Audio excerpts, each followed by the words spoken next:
I work here at the IEA at the Energy Efficiency Division, and energy efficiency is greatly increasing in importance at the IEA now, and the IEA aims to be a global center for energy efficiency expertise. And in order to do that, one of our big work programs is in writing and doing the Energy Efficiency Market Report. So the Energy Efficiency Market Report is the third report that I've managed, and I can say unqualifiedly so that this is the best analysis that we've done so far on the market report. Just to bring it to speed, this report provides to the readers an update on the core indicators of energy efficiency developments around the world. We review the drivers of energy efficiency changes, specifically focused on policies and changing energy prices. And the report is the only report that's published in the world that provides a full detailed accounting of energy efficiency investment for every end-use sector around the world. And this takes us a significant amount of time and effort, but we think it's worth it. We think it's worth describing energy efficiency in terms of it being a true product of the market and similar to other energy commodities and other energy sectors such as oil, natural gas, and electricity. Energy efficiency is a fuel like them all, and it's critical to expand it as a fuel to achieve our climate objectives. So how are we doing on that front? This chart here shows global energy intensity improvements over the past 10 or 15 years. So as you can see there in the third column, I believe I have the ability to draw something. Yes, here we go. So energy efficiency gains in 2014, 2015 were around 1.8% per year globally. That stepped up from the gains in 2014, which were at 1.5%, and they were 3 times larger than the gains, the average annual gains between 2003 and 2013, which were 0.6%. So there are signs, at least initially, that perhaps we have made a step change in the rate at which we can improve energy intensity globally. It's 3 times the global average. But critically, although we appear to have made a large amount of progress, we still need to make more progress. So we still need to increase the amount of intensity gains by over a third starting immediately, starting in 2016, and enduring until 2030 if we are to achieve our 2-degree climate warming goal. So globally, the energy intensity improvement needs to rise to 2.6% per year. And this is a huge challenge, and this is one of the reasons why we write the Energy Efficiency Market Report, is to provide insights into the market and what we can do and how we can achieve that step change.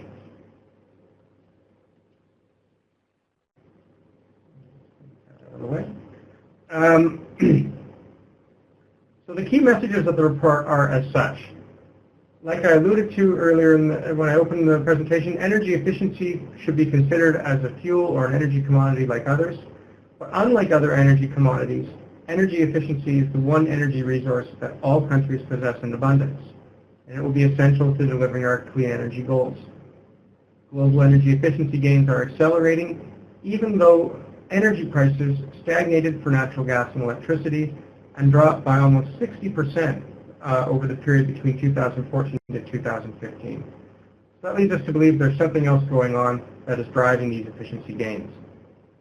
In 2015, global energy efficiency investment grew by 6% to $221 billion. That's over 2/3 higher now than investment in conventional power generation. So energy efficiency investment is a major part of the global investment landscape for energy infrastructure. Energy efficiency is also at a scale that it is influencing global commodity markets. We'll get into this a little later on, but the impacts of efficiency appear to be impacting other commodity markets such as coal, oil, and natural gas. This is something that markets will need to take greater care and attention to. And to achieve all of this, we need strong government policies, and they are essential to delivering the energy efficiency gains that we need. So each of these key messages we'll get into in greater depth throughout the presentation. So the first piece of analysis we do in the energy efficiency market report is we ask ourselves, well, how has energy efficiency changed and how has it impacted energy demand?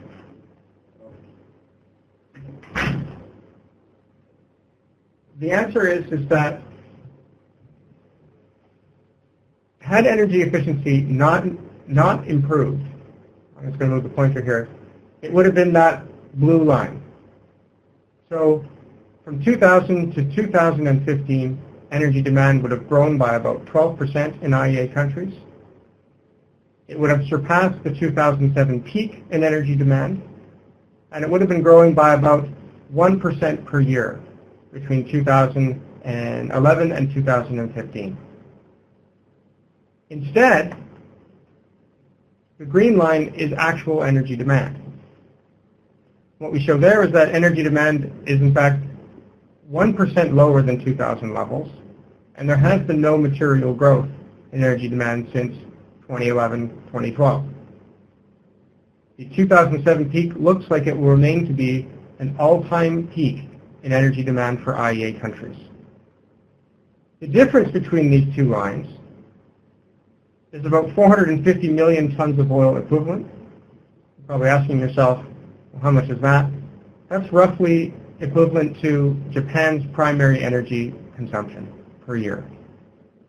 So in effect, energy efficiency gains in IEA countries were having the combined effect of reducing the equivalent of Japan's energy demand every year by 2015. So if we assume that amount of energy consumption is being avoided, 450 million tons of oil, we can break that out into fuels. And we've done that in the Energy Efficiency Market Report, and you can review that. And the avoided fuel consumption obviously leads to avoided greenhouse gas emissions. So this chart shows our estimation of how much greenhouse gas emissions were being avoided by energy efficiency improvements around the world. By 2015, it was around 3 billion tons of carbon dioxide. The cumulative avoided emissions were about 16 billion tons of carbon dioxide over this 15-year period. China alone was reducing around 1.5 billion tons from energy efficiency improvements, which leads us to believe that energy efficiency policies and improvements in China have been the single most important national action to reduce greenhouse gas emissions around the world.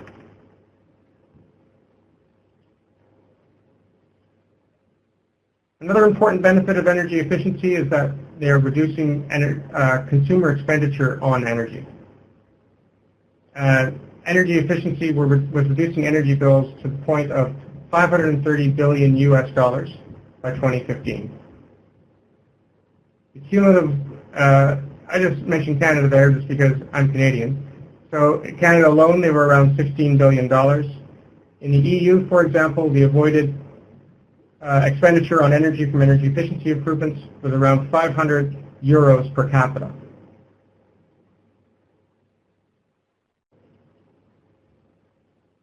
Energy efficiency was also working to reduce energy imports. We estimate that energy efficiency gains were reducing energy imports in the European Union by around $27 billion, which is 10% of its total energy import bill.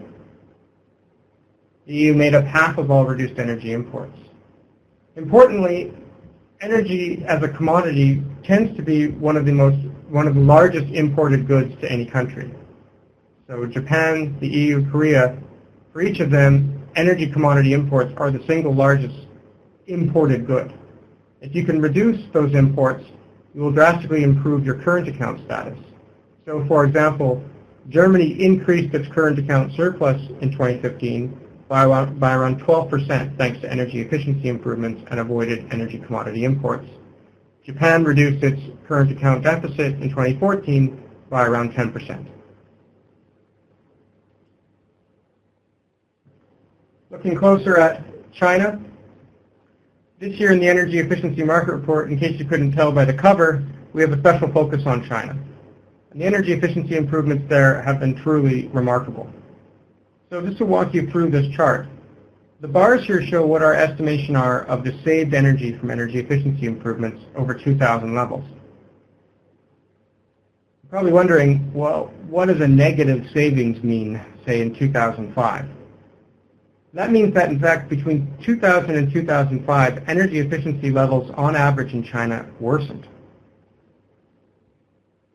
Heavy industry and export-led development trajectory and very little energy efficiency or comprehensive energy efficiency policies in China over that period led to a significant worsening of energy efficiency in the country by 2005. They required over 5 exajoules, which was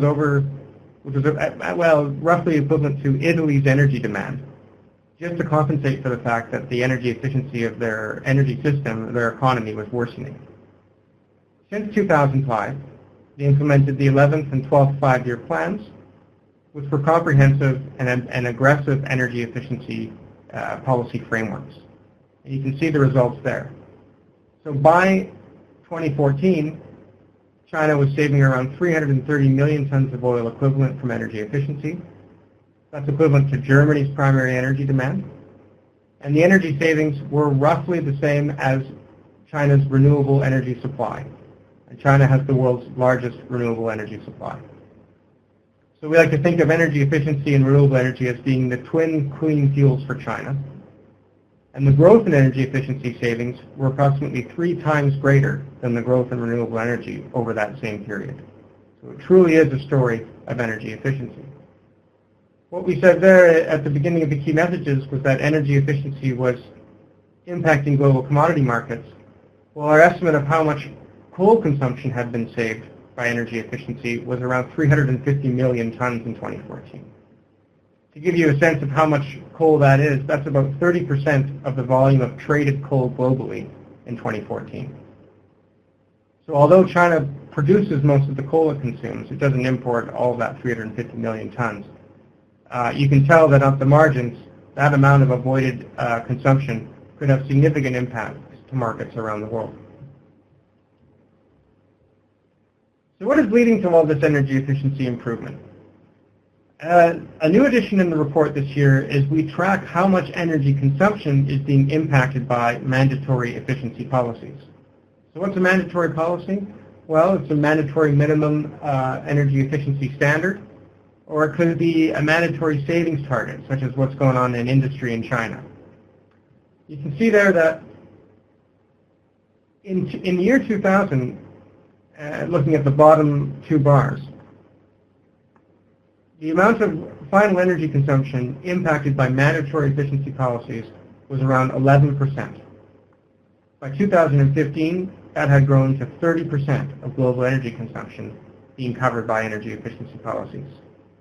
Some end uses are particularly noteworthy. For example, lighting, of which less than 5% was subject to mandatory energy efficiency policies in the year 2000, and now over 60% is.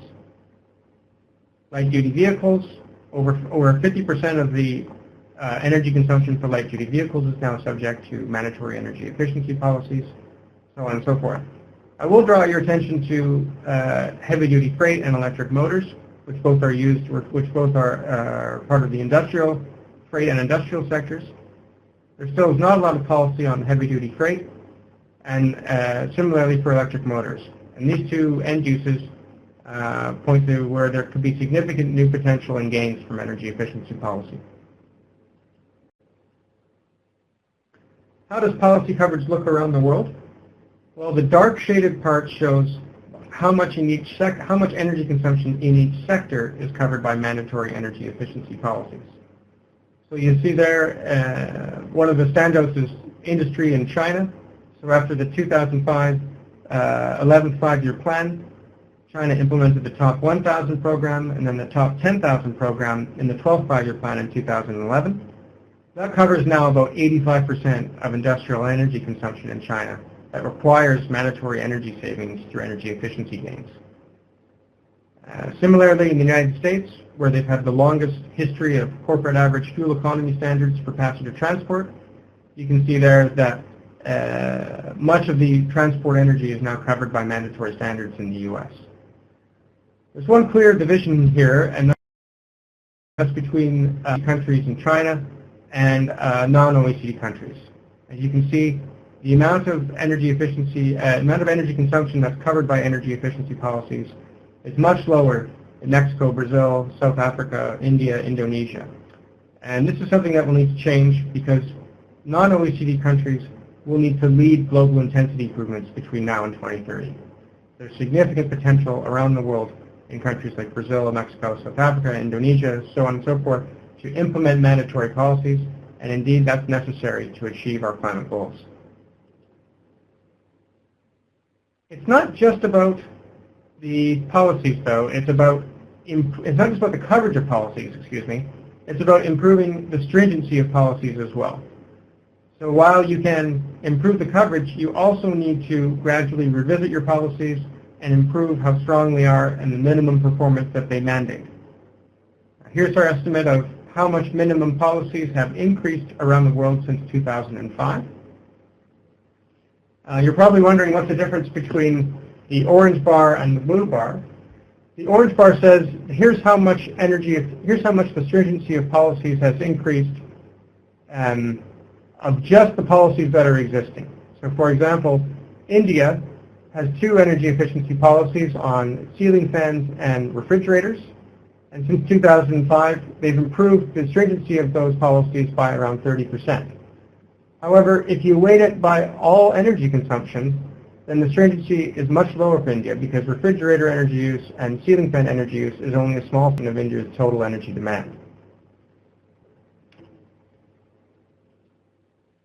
We can then combine in the market report the expanding coverage and the increasing stringency, and we have done that to produce the first Efficiency Policy Progress Index. So this index will be our global tracker for how we can measure the improvements of policies over time. And we will be able to, in future market reports, create targets for energy efficiency policies in order to achieve our climate goals.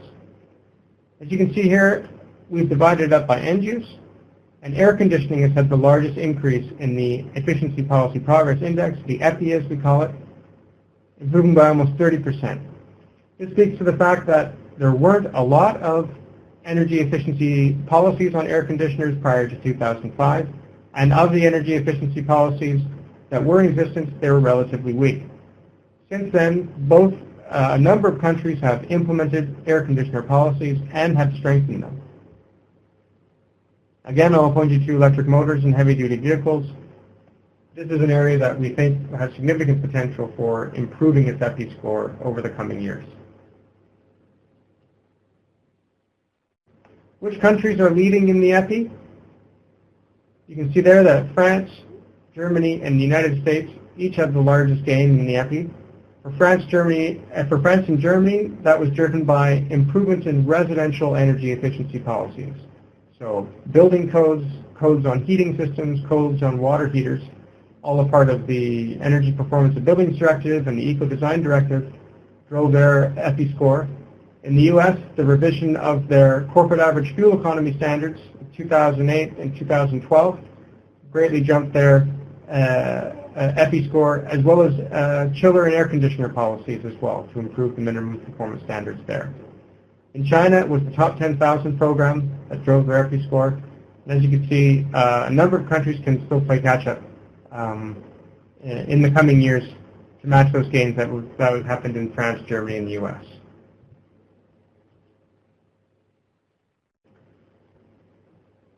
So while we have improved policies a lot, there is still significant potential for policies to deliver energy savings. So in this chart, what we show is we developed a hypothetical situation where we said, well, what if all, just looking at space cooling, for example, we said, what if all air conditioners around the world complied with an average level performance standard? So we took all of the performance standards for air conditioners that exist and we averaged them out, and we said, well, let's say every country in the world had implemented just an average level of standard and every air conditioner matched that standard. How much space cooling energy would we have saved? And the answer is we would have saved 30% of all space cooling energy. If we went to the highest existing standard, so the Japanese standard for space cooling, we would have saved approximately another 15% on top of that. So close to 50% of all space cooling energy could have been reduced had the world implemented the highest existing standards.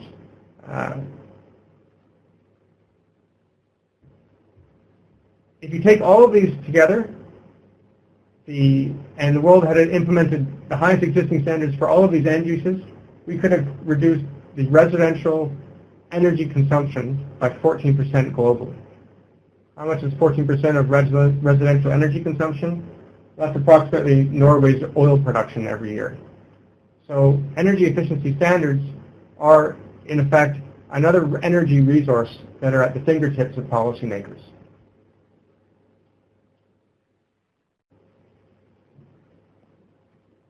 We released a series of postcards to coincide with the launch of the Energy Efficiency Market Report.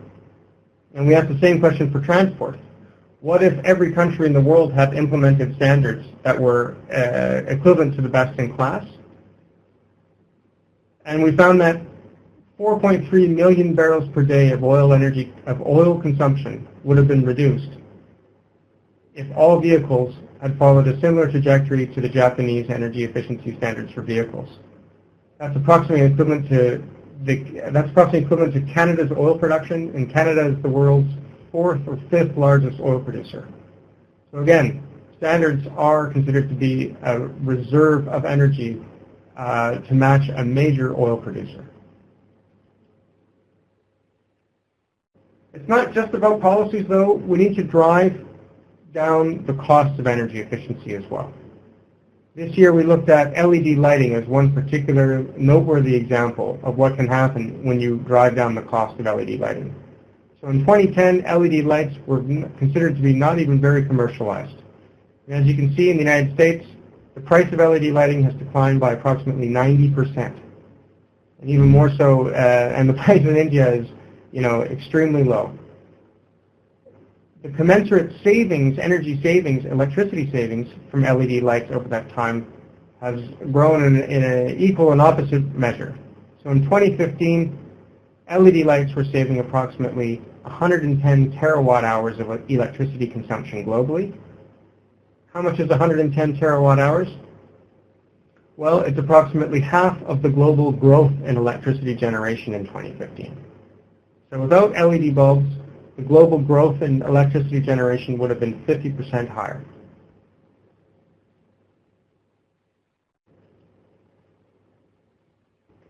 So all this energy efficiency improvement must come with additional energy efficiency investment. And here's our breakdown of what we think the energy efficiency investment is globally. Over half of it has been dominated by buildings. Investment in energy efficiency in buildings in the building envelope is the largest percentage of building energy efficiency investment, then HVAC systems, appliances, and lighting. We estimate that the growth of energy efficiency investment in buildings was around 9% per year in 2015.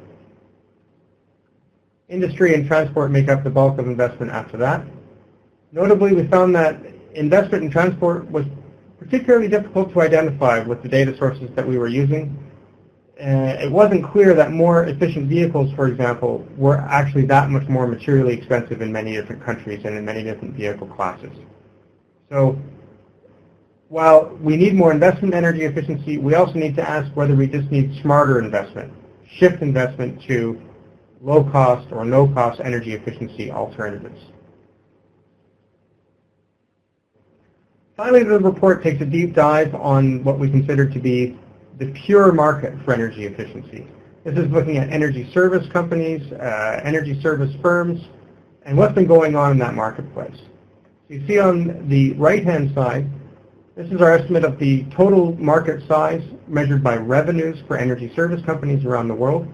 It was $24 billion in 2015. China made up over half of that.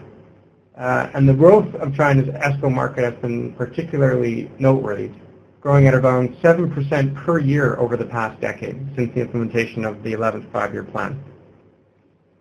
The United States doubled the size of its ESCO market over the previous 10 years, and growth in the rest of the world was more or less tepid.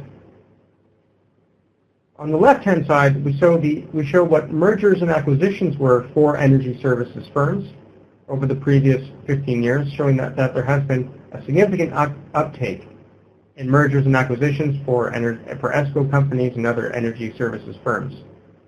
Notably, the heterogeneity of the market for acquisitions is increasing. So it's not just ESCOs buying other ESCOs or utilities buying ESCOs. It's technology providers, it's equipment manufacturers. It's a whole host of different firms now that are interested in ESCOs and the market promise that they offer. So to conclude on the market report, global energy intensity is accelerating despite declining energy prices, but we need more. Although 30% of global energy use has been covered by mandatory efficiency policies, that means that still 70% of global energy consumption is outside of any mandatory policy. There's still significant potential for mandatory policies to improve energy efficiency.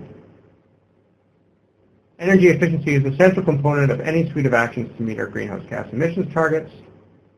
And the IEA will continue to lead global analysis and knowledge exchange between countries to improve their energy efficiency policy suites.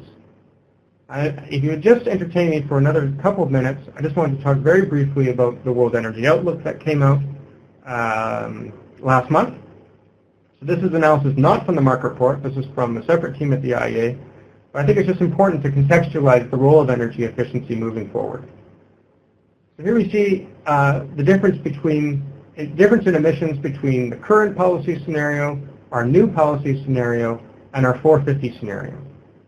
If you add up the efficiency, the avoided emissions from energy efficiency from the CPS to the MPS and the MPS to the 450, you find that energy efficiency and renewables are approximately equivalent in their assistance to reduce greenhouse gas emissions consistent with a sustainable trajectory. And that energy efficiency really does have an important impact on global energy demand moving forward, were we to achieve our climate goals. So here we show the new policies, current policies in the 450 scenario. In the current policy scenario, primary energy demand increases by 45% between now and 2040. In the new policy scenario, which includes all of the INDCs that have recently been passed in the Paris Agreement, energy demand still increases by around 39%. But in the 450, in the scenario that reduces global warming to 2 degrees above pre-industrial levels, primary energy demand increases by only 9%. There's a huge role for energy efficiency to reduce primary energy demand. You may be asking yourself, is that even possible? Can we significantly decouple energy consumption from economic growth? And to that, I would just throw this chart up, which is something that I came up with a little while ago, just to show an index of energy demand and GDP. And this is a tale of 2 centuries in OECD Europe. So between 1820 and 1900, you would have been roundly laughed at if you had suggested that to improve any amount of GDP, you would need no more improvement of primary energy. In fact, what that shows is that each improvement in GDP requires a significant amount more of primary energy. But moving to the chart on the right, we show that relationship flipped between 1900 and 2000, and that GDP took off while primary energy demand started to stagnate. So my point here is that it is possible. It does indicate that we can radically change the relationship between how we produce wealth and how much energy consumption we need to do that. And to finally just end, we all know that we need to not just get to 2 degrees, but well below that, as stated by the Paris Agreement. And this is analysis conducted by the World Energy Outlook to say, well, if we wanted to go to a 1.5 degree, a well below 2 degree, or the 450 case, what would emissions have to be? When would we have to achieve zero emissions, net zero emissions? And the question is actually, each scenario gets to net zero emissions. It's just a question of when. So while in the 450 we achieve zero by 2100, in the 1.5 degree case, we actually only have another 25 years to get to net zero emissions. So that kind of outlines the challenge that we had ahead of us and what role the energy efficiency can have moving forward. I'll just end just to note that the Energy Efficiency Market Report is free to download. It is a free publication from the IEA, and you can download it at that address there at the bottom, iea.org/EEMR16. At that address, you also find a mobile-enhanced microsite of the report that goes through all of the key findings. You can read it on your phone or on your tablet, and in case you don't want to read the full report. So with that, thank you very much, and I guess I'll pass it over to Hans.